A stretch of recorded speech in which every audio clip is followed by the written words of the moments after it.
Hello traders, good morning. आज है 9 अप्रैल 2025। तो ट्रेडर्स, स्वागत है आपका हमारे यूट्यूब चैनल लक्ष्मी कैपिटल पे। ट्रेडर्स, हम इस वीडियो में लाइव इंटरडे ट्रेडिंग देखेंगे 9 अप्रैल के लिए। किस प्रकार हम एग्जीक्यूट कर रहे हैं, क्या प्लानिंग रहती है, कैसे हम अपने क्वांटिटी को डाल रहे हैं, कैसे मैनेज कर रहे हैं, क्या थिंकिंग है, सब हम इस वीडियो में शेयर करते हैं। तो वीडियो को बिल्कुल अंत तक देखिएगा।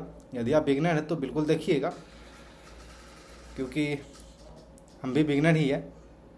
बट बिल्कुल किस तरह से एक डिसिप्लिन को फॉलो करते हुए, रूल को फॉलो करते हुए, अपने रिस्क रिवार्ड को फॉलो करते हुए ट्रेड करते हैं, तो हम इस वीडियो में बताएंगे। तो चलिए आते हैं स्क्रीन पे। तो ओके ट्रेडर्स, एक ट्रेड में हमने एंट्री करने का प्लान किया है, एनटीपीसी शॉर्ट करने का प्लानिंग किया है। सिंपल 3 मिनट टाइम फ्रेम पे ये चार्ट देख रहे हैं आप। अपसाइड की ओर आया था, लेकिन आई थिंक यहाँ से सेलिंग होना चाहिए, पुल बैक है ये। वीडियो के अंत में हमने सब डिस्कस करेंगे। ओके ट्रेड्स, पहले हमने इंटर कर लिया ट्रेड में, देखते हैं। Okay execute. ओके ट्रेड्स, तो अभी एग्जीक्यूट नहीं हो पाया मेरा ट्रेड पूरा। 400 क्वांटिटी हमने शॉर्ट साइड किया है, 353 रुपये के ऊपर शॉर्ट किए हैं। तो अभी 119 क्वांटिटी ही एग्जीक्यूट हो पाया है अभी। ओके, होल्ड करते हैं। ओके ट्रेड्स, तो टोटल क्वांटिटी 400 मेरा एग्जीक्यूट हो चुका है। यहाँ पे हम अपना स्टॉप लॉस देंगे 355 का, जो कि डे हाई, जो कि मेरा डिसिप्लिन, जो कि मेरा सेटअप है, बिल्कुल हम उसी के साथ। तो ट्रेड्स, ये ट्रेड मेरे अगेंस्ट में चल रहा है। काफ़ी देर से ये ट्रेड चल रहा है ट्रेड्स, लगभग 15-20 मिनट हो गया ट्रेड में इंटर किए हुए। बट अभी तक कोई खास मूवमेंट नहीं आया है। मेरे अगेंस्ट में ये भी चल रहा है ट्रेड ये। मेरे डायरेक्शन में आता है ट्रेडर्स तो फिर हम कुछ बात करते हैं, नहीं तो अभी मेरा स्टॉप लॉस तो लगा हुआ 355 का। देखते हैं क्या रहती है आज के दिन पे। स्टॉप लॉस जाती है, फिर टारगेट आती है अपने हाथों में। बिल्कुल डिसिप्लिन, जो भी रूल है, जो भी डिसिप्लिन है अपना, उससे हम फॉलो करते हुए ही चलेंगे। Only 1 trade in a day, ये डिसिप्लिन है, जो रूल है। अगर केवल एक ही ट्रेड करेंगे।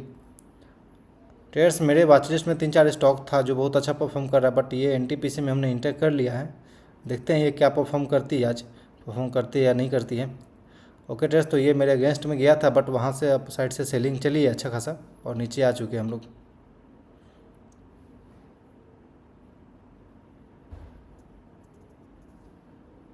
तो ट्रेड्स, काफ़ी देर हो चुका है ट्रेड को चलते हुए।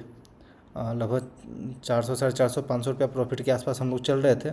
52 के लो को टच किया था एक बार, लेकिन वापस से ये पुल बैक आ चुका अपसाइड की ओर, क्योंकि ओवरऑल मार्केट में भी बाउंस आया था थोड़ा सा, तो इस स्टॉक में भी बाउंस आ गई है। बट ट्रेडर, जो भी मेरा स्टॉप लॉस था पहले, उससे हम ट्रेल करके थोड़ा सा नीचे लेकर आए हैं। 355 का पहले स्टॉप लॉस था मेरा, 354 रुपये 40 पैसा ही अब मेरा स्टॉप लॉस रख दिए हैं, क्योंकि जो प्रीवियस स्विंग था हाई, उसी के नीचे मेरा स्टॉप लॉस है। तो देखते हैं क्या होती है आज के दिन पे, चलने देते ट्रेड को। तो ट्रेड्स को इस प्रकार का यहाँ पे चार्ट पैटर्न बन रहा है। आई थिंक ये ब्रेकडाउन दे तो डाउन साइड की ओर अच्छा खासा फॉल कर सकता है ये, बट ये अप साइड की ओर ही जा रही है। तो ट्रेड्स, हम कंफर्टेबल नहीं फील कर रहे थे यहाँ पे, तो इसे एग्जिट करने का कोशिश कर रहे हैं हम।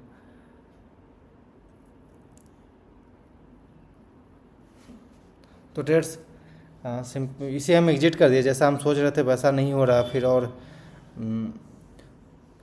इससे अच्छा चार्ट पैटर्न कुछ और ट्रेंड भी था, तो फिर वहाँ हम इंटर ना करके हम यहाँ इंटर किए। लेकिन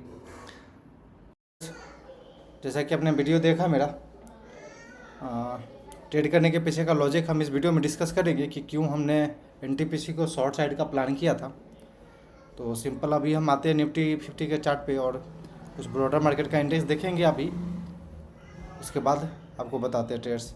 तो चलिए, अभी हम लोग निफ्टी 50 का ये चार्ट देख रहे हैं। सिंपल ट्रेड्स, लॉजिक था क्या कि गैप डाउन खुला है, पहले तो ये गैप डाउन खुला था। तो आई थिंक कि यहाँ से गैप डाउन खुला तो अपने सपोर्ट के पास तो ज़रूर आएगा, 22,280 के आसपास तो आना चाहिए। तो बस इसी थिंकिंग से हम शॉर्ट साइड का प्लान किए हैं। और दूसरी बात ये भी था कि अगर मिड कैप और स्मॉल कैप देखा जाए तो हमें शॉर्ट साइड ही दिख रहा था, लगभग 1.5% दोनों टूटा हुआ है, और प्रीवियस डे लो के नीचे ही ट्रेड कर रहा था ट्रेड्स। तो हमें ऐसा लग रहा था कि later and sooner overall market में भी डाउन साइड की ओर आएगा।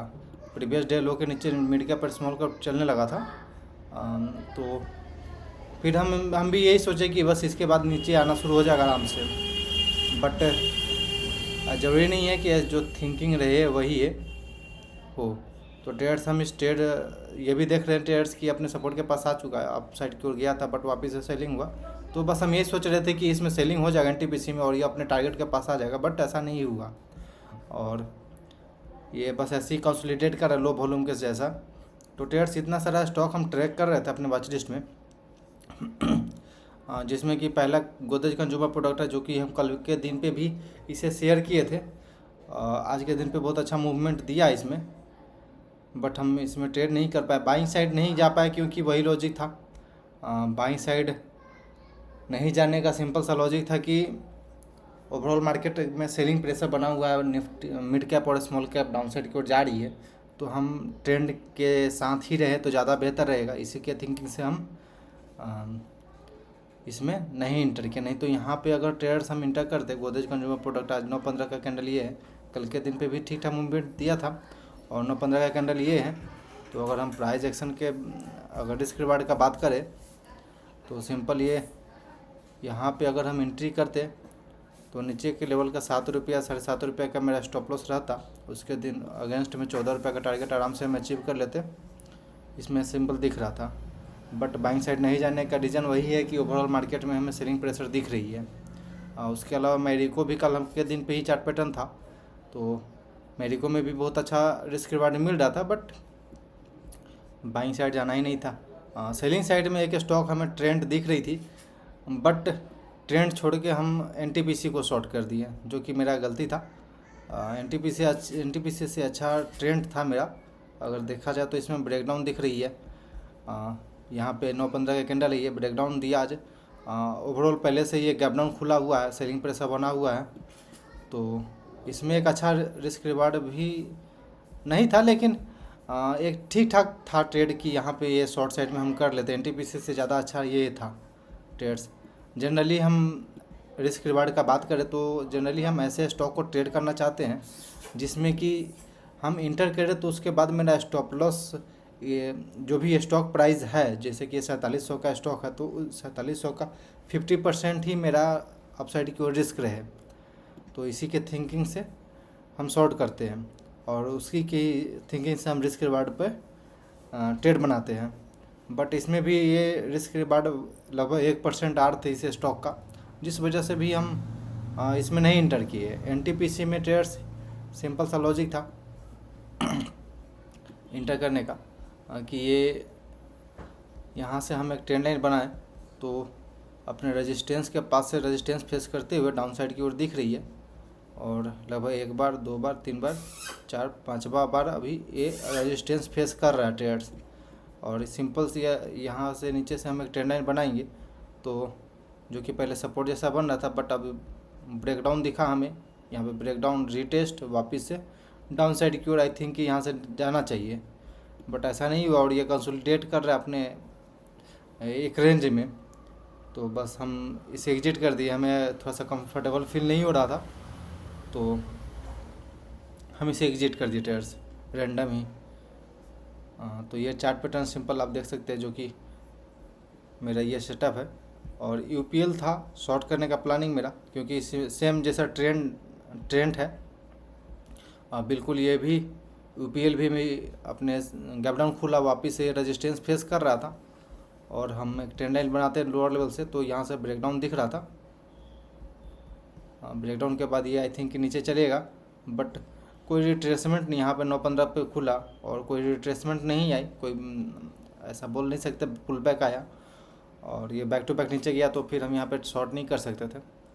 अपोलो हॉस्पिटल ट्रेडर्स ये मॉर्निंग में ही मूवमेंट कर दिया तो फिर इसमें भी हम इंटर नहीं कर पाए। सिंपल सा लॉजिक था, ये स्विंग लो हुआ, यहाँ से एक ट्रेंड लाइन बनाते हैं जो कि सपोर्ट को रिस्पेक्ट करते हुए अपसाइड की ओर जा रही है। तो सुबह में यहाँ पे ओपन हुआ बट कोई पुल बैक नहीं, कोई रिटेस्ट नहीं, तो फिर बैक टू बैक अपसाइड की ओर गया तो यहाँ पे प्रॉपर तो रिस्क रिवार्ड मिलेगा नहीं, इसलिए हमने यहाँ पे शॉर्ट नहीं बाइंग साइड नहीं किया। बाइंग नहीं किया। ये वोल्टाज का चार्ट है ट्रेड्स। यहाँ पे सिंपल एक ट्रेड लाइन बनाएंगे तो आपको दिखेगा कि ये रेजिस्टेंस फेस कर रहा है और डाउन साइड की ओर आ रही है, बट इसमें वापस यही पुल बैक नहीं मिला तो फिर हम शॉर्ट साइड का कैसे प्लान कर लेते हैं। शॉर्ट साइड प्रॉपर्टीज के रिवार्ड मिलता तब तो इंटर करते हैं। कोल पाल यानी कि कोलगेट ट्रेड्स ये था, लेकिन मेरे सेटअप पे नहीं था, इसलिए भी हम इसमें ट्रेड में इंटर नहीं किए। सिंपल सा ये बहुत सारा यहाँ से रेजिस्टेंस फेस कर रहा था ट्रेड्स, जैसा कि आप देख रहे हैं रेजिस्टेंस बार बार, तो ये ब्रेकआउट दिया और ब्रेकआउट के बाद ये अप साइड की ओर गया काफ़ी अच्छा। तो बट ये मेरे सेटअप पे नहीं था, इसलिए हमने कुछ इसमें प्लानिंग नहीं किया। नेस्ले इंडिया सेम जैसा कोलपाल बनाया, सेम नेस्ले इंडिया भी रेजिस्टेंस फेस कर रहा था। रेजिस्टेंस का ब्रेकआउट आया, वापस ये मूवमेंट दे रहा है अप साइड की ओर, बट ये मेरे सेटअप पे था नहीं तो फिर हम इसमें इंटर नहीं कर सकते थे। जो मेरे सेटअप पे दिख रहा है वही हम प्लान करेंगे और वहीं पे ट्रेड करेंगे ट्रेड्स। तो 400 क्वांटिटी था मेरे पास, फ्लैट ही क्लोज कर दिया रैंडम में। लगभग 100 रुपये का चार्जेस कट रहा है, ब्रोकरेज 40 रुपये कटा है, STT 35 रुपये। तो ओके ट्रेड्स, आई थिंक कि आपको समझ में आया होगा कि क्यों हमने ट्रेड किया और क्यों ट्रेड नहीं किया। Okay trades, thanks for watching this video. Please like and subscribe my YouTube channel for more updates.